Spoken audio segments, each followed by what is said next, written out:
राधे राधे। जय श्री कृष्णा। श्री राधा रानी की कृपा से हम श्री सूरदास जी महाराज के पावन चरित्र को श्रवण पान कर रहे थे। आज श्री सूरदास जी महाराज के पावन चरित्र का भाग चौथा है। कल के भाग में हमने श्रवण किया कि कल श्री सूरदास जी महाराज ब्रज में आए, फिर ब्रज में आए। ब्रज में अनेक अनेक लीलाएं जिसमें श्री ठाकुर जी ने उनके साथ कुछ क्रीड़ाएं की हमने देखा था। आज हम एक प्रसंग सुनेंगे जिसमें श्री सूरदास जी महाराज को स्वयं श्री प्रिया प्रियतम दर्शन देते हैं। तो ऐसे ही लीला चल रही थी। श्री सूरदास जी महाराज ध्यान मस्त मतलब कि बैठे हुए थे गोवर्धन के नीचे, मंदिर के नीचे वहीं बैठे थे बढ़िया ध्यान में। तो उस वक्त कल हमने सुना था कि ठाकुर जी श्री सूरदास जी महाराज को खूब परेशान किए थे, अपना हाथ छुड़ाकर ऐसे भाग गए थे, दर्शन नहीं दिए थे। तो उस वक्त श्री जी ने जब सुना कि ठाकुर जी अब अपने भक्तों को काफ़ी परेशान कर रहे हैं, यानी कि अपने भक्तों को बड़ा सता रहे हैं, उनके साथ खेल रहे हैं, बड़ी क्रीड़ाएँ कर रहे हैं, तो श्री जी को लगा कि ये ठाकुर जी सही नहीं कर रहे हैं। उन्हें लगा कि प्रियतम ये सही नहीं कर रहे हैं, ऐसे अपने भक्तों के साथ खेल रहे हैं, उन्हें दर्शन भी नहीं दे रहे हैं।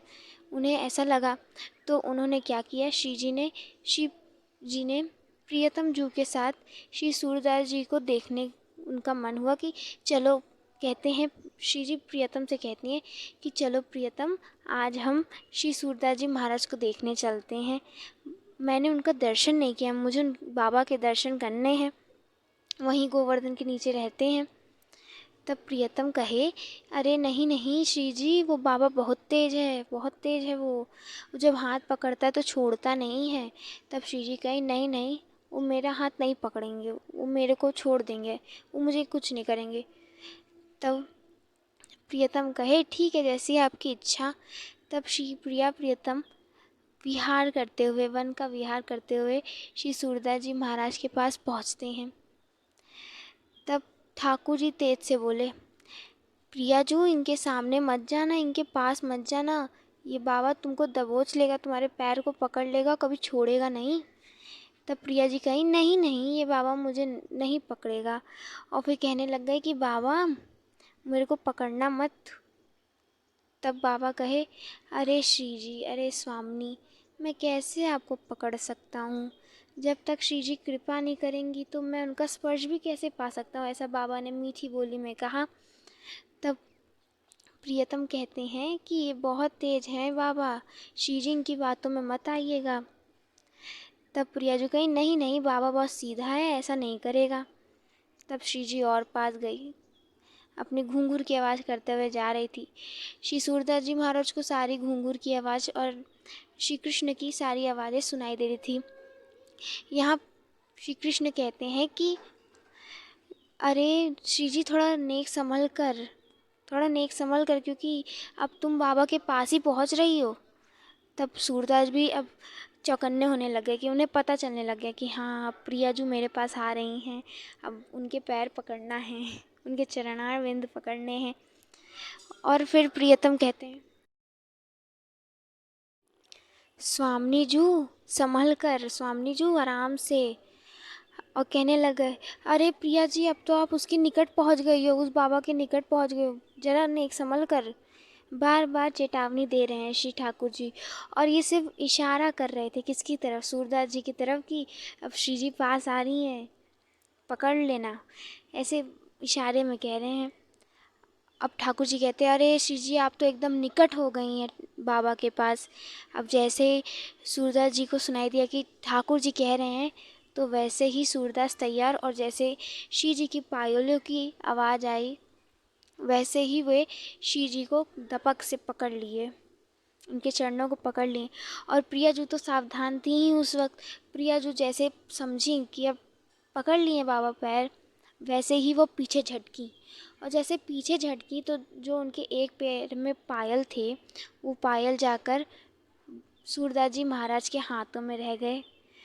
अब जो पायल थे वो सूरदास जी महाराज के हाथ में थे, और प्रियाजू सोचने लग गई कि अरे, अब तो मुझे राज भी करना है, और रास के लिए मुझे पायल चाहिए।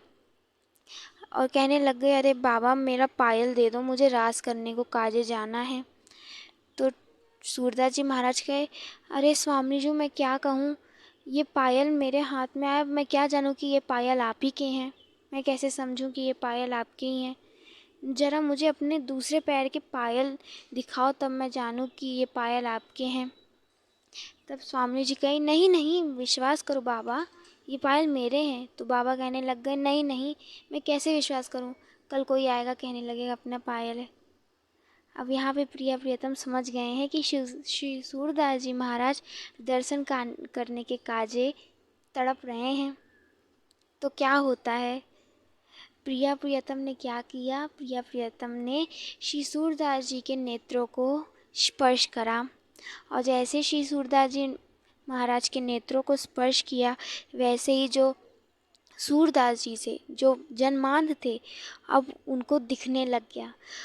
जैसे ही उनके नेत्र खुले तो उन्हें क्या दर्शन होता है, उन्हें यह दर्शन होता है कि उनके सामने प्रिया प्रियतम बड़ी सुंदर रूप में दुल्हा दुल्हन खड़े हैं। और वो रूप देखते ही तो उस वक्त उन्होंने इतने पद गाए और श्री ठाकुर जी श्री जी रीझ गईं, बड़े खुश हुए सूरदास जी महाराज। तब श्री प्रियाजू कहीं, बड़ी भोली हमारी प्रियाजू कहने लग गई, अरे बाबा अब तो तुमने हमारे दर्शन कर लिए, अब बताओ तुम्हें क्या वर दूँ। प्रियाजू कहने लग गए कि मैं तुम्हें क्या वर दूँ। तब बाबा कहे, नहीं नहीं मुझे कोई वर नहीं चाहिए श्री जी, आपके दर्शन से बड़ा और क्या वर होगा।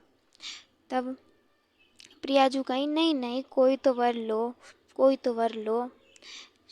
तब श्री सूरदास जी महाराज कहे, अच्छा आप इतना ही वर देना चाहती हो तो लो, मुझे यह वर दो कि जो मेरे नेत्र हैं वो फिर से मैं अंधा हो जाऊँ, मेरे नेत्र चले जाएं। तब लाडली जो कहने लग गई, अरे बाबा तुम वर मांग रहे हो कि श्राप मांग रहे हो, तुम कह रहे हो कि तुम्हारे नेत्र ले लूँ मैं, ये कैसे कह सकते हो। तब श्री सूरदास जी कहे कि अरे लाडली जू, अरे स्वामी जू, भला अब ये नेत्र मुझे क्यों चाहिए होंगे, आप ही बताओ श्री जी। जब इस नेत्रों से मैंने प्रिया प्रियतम के दर्शन कर लिए, अब मुझे ये नेत्र क्यों चाहिए कि मैं संसार के दर्शन करूं, मुझे नहीं करने इस संसार के दर्शन, इसलिए अब मुझे इन नेत्रों की कोई आवश्यकता नहीं, इसलिए प्रियाजू आप इन नेत्रों को ले लीजिए। तब प्रियाजू ने कृपा की और फिर जो श्री सूरदास जी थे वे फिर अपने वास्तविक रूप में आ गए।